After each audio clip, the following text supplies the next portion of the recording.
Party का दोष है, ये रेजिमेंटेड पार्टी का सर। खेल है। रेजिमेंटेड तो सर सीपीएम भी थी सर, लेकिन वो बांटते काटते तो नहीं थे सर। मैं बता रहा हूँ, सीपीएम पे आ रहा हूँ, मैं बात उठाई ही इसलिए मैंने। सीपीएम 2011 में यहाँ हारी थी पश्चिम बंगाल में, 34 साल यहाँ राज किया था, 34 ईयर। और सीपीएम जब आखिरी 1 साल 1.5 साल में सीपीएम के जो भाषण थे, जो स्टेटमेंट थे, वो इसी प्रकार के थे लगभग।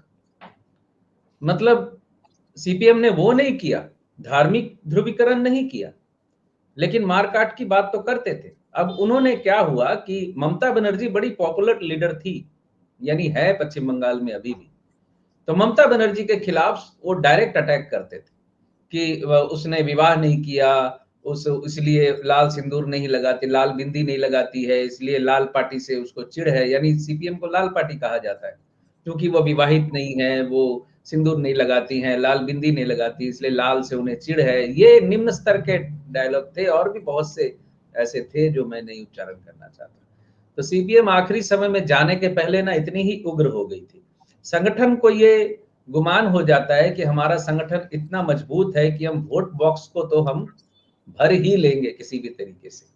और इस गुमान में वो फिर जनता को, आम लोगों को कुछ नहीं समझते, और वो कोई भी स्टेटमेंट देख के वो सोचते हैं कि हम मैनेज कर लेंगे, हम बोल रहे हैं हमारा संगठन मैनेज कर लेगा। ये चीज, यही सेम बीमारी इस वक्त संघ और भाजपा में मुझे दिख रही है, जो 2009 से लेकर 11 तक सीपीएम में दिखी थी पश्चिम बंगाल में। यहाँ भी ऐसे स्टेटमेंट आते थे, पर्टिकुलर स्टेटमेंट मुझे याद नहीं है, लेकिन स्टेटमेंट बहुत निम्न स्तर का, कोई राजनीतिक स्टेटमेंट नहीं था, वो व्यक्तिगत ममता पे आक्रमण हुआ करता था सिर्फ, और कुछ नहीं, कोई राजनीति नहीं थी।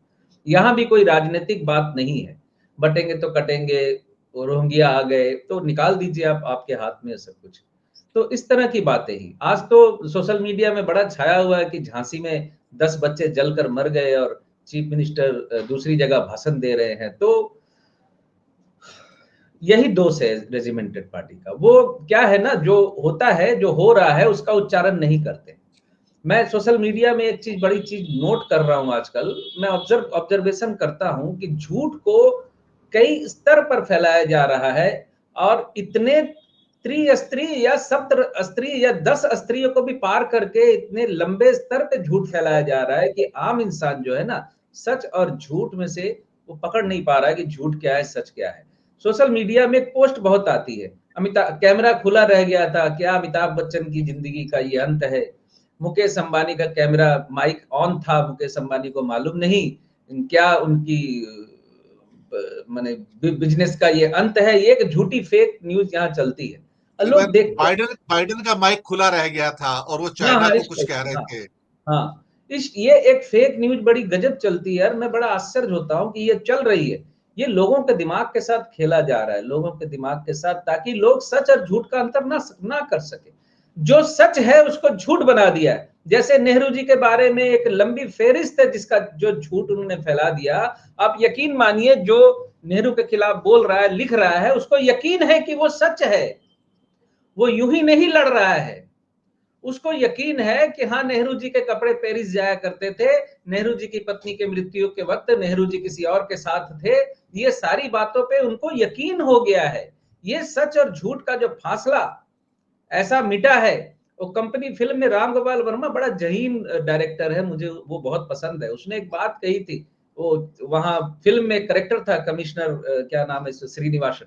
वो बोलता है कि हमारे केरल में कहावत है कि 6 महीने एक साथ रह जाए तो ये वो हो जाएंगे, वो ये हो जाएंगे। तो वो बड़ी बड़ी गहरी बात थी वो। तो यह सच और झूठ को, मतलब एक एक लाइन और है उसमें, एक डायलॉग कि अन्याय करते या 2 नंबर का काम करते, फिल्म में वो लेन देन करते करते बीच में सच, अन्याय और अन्याय का फासला ही मिट के रह गया। कौन सा इलीगल है कौन सा लीगल है पता ही नहीं चल रहा।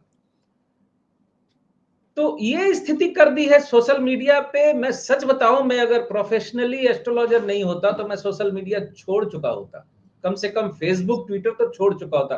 ट्विटर पे तो जाता हूं, 2 मिनट में भाग आता हूं। इतना झगड़ा और इतनी नफरत, इतनी तर्क वितर्क वहां हो रहे होते हैं, मैं टिक नहीं पाता वहां पर। ये हालात है, सच और झूठ का फासला मिटा दिया गया है। आप क्या करेंगे? लोगों के पास सही इंफॉर्मेशन ही नहीं है। आप एआई का यूज करेंगे, रियल इंफॉर्मेशन आपको एआई भी नहीं दे रहा है, एआई भी कंट्रोल्ड है पीछे से, तो कहां जाएंगे आप? साधारण आदमी सोचेगा एआई तो ठीक बता रहा है, जैसे आज से 30 साल पहले लोग बोलते थे कंप्यूटर तो ठीक बता रहा है, कंप्यूटर में तो जो बताया जाता सब ठीक है, ये लोगों की धारणा थी। बाद में अब लोगों को समझ में आया कि नहीं, कंप्यूटर में तो जो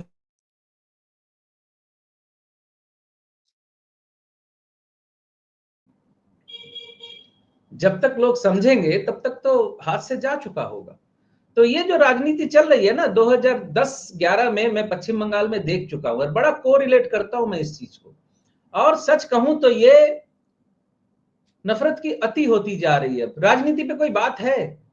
हमारे आदरणीय प्रधानमंत्री जी जो इतने जहीन लगते थे 2013, 14, 15 तक, क्या भाषण होते हैं उनके। उनके भाषण सुना करता था मैं बैठ के टीवी चलाकर, घर वालों को बोलता था उधर जाओ पीएम बोल रहे कुछ सुने हम।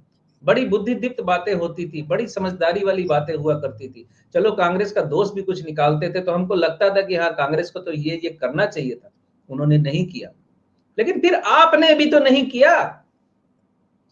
अब आज तो ये आंखों से दिख रहा है कि आपने भी नहीं किया। और फिर कांग्रेस ये कर रही थी वही हम कर रहे हैं, तो फिर आपको क्यों लाए थे? ये तर्क है कि कांग्रेस तो ये कर रही थी तो आप क्यों कर रहे हैं? फिर आपको रोकना चाहिए उस चीज को। तो इंटेलेक्चुअल इंटेलिजेंट राजनीति के दिन खत्म हो चुके हैं, इंटेलिजेंट आदमी को खत्म कर दिया गया है। डॉली चाय वाला इस वक्त रोल मॉडल है लोगों का। लोगों को ये मैसेज दे दिया गया है कि डॉली चाय वाला बनो, तुम चाय बेचो, तुम पकौड़ी बेचो, तुम क्या बोले पकौड़े तलो, और उन्हीं लोगों को आइडियल बनाया जा रहा है। बिल गेट्स साहब आके उनसे मिलते हैं, खैर मैं समझता हूं सब पीआर है, ये ऐसे ही नहीं मिलते, उसके पीछे पहले से सोची समझी साजिश होती है और उसी साजिश के साथ मिलते हैं। नहीं तो बिल गेट्स जाएंगे किसी चाय वाले से मिलने, इम्पॉसिबल है ये। लेकिन साधारण व्यक्ति को लगता है कि अरे बिल गेट्स तो बेचारा लाइन में खड़ा होके पिज्जा खा रहा है। ये लोग बिलीव करते हैं इन बातों को, मुझे बड़ा आश्चर्य होता है इस बात का।